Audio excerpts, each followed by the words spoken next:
Hello, আসসালামু আলাইকুম। তো আমাদের গরুকে মনে করেন এখন রোদে রাখা হচ্ছে, কারণ গরুর একটু সমস্যা হয়েছে আপনার এই যে এইখানে একটু গলার এখানে এই যে একটু ফোলা, এই যে এই ফোলা ফোলা ভাব হয়েছে। ডক্টর আসছিল, তারা বলছে যে বলে লিভারে হয়তো কী জানি হয়েছে, এর জন্য বলে গলা ফেলা যায়।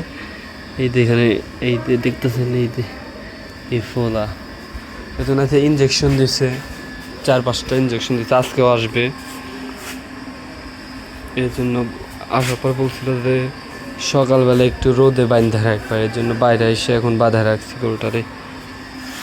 সবাই দোয়া করবেন যেন গরুটা তাড়াতাড়ি সুস্থ হয়ে যায়। খাওয়া দাওয়া কম করতেছে, একদম হয়ে গেছে, হাড্ডি মাড্ডি বাড়ায় কি একটা অবস্থা হয়ে গেছে।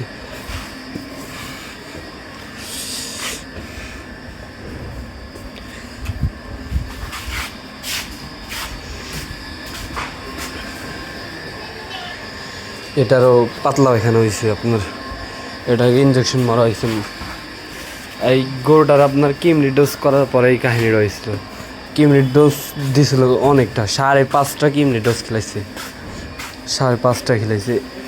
কিমরি ডোজ হয়তো বেশি হয়েছে, এই জন্য মানে লিভারে একটু আঘাত করছেন, ডক্টর বলতেছে এগুলা।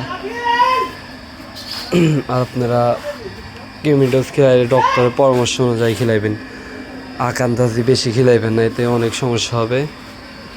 এখন আপনারা দোয়া করেন যেন আল্লাহ ঠিক করে দেয় গরুটারে। আলহামদুলিল্লাহ ঠিক হয়ে যাবে আস্তে আস্তে। আর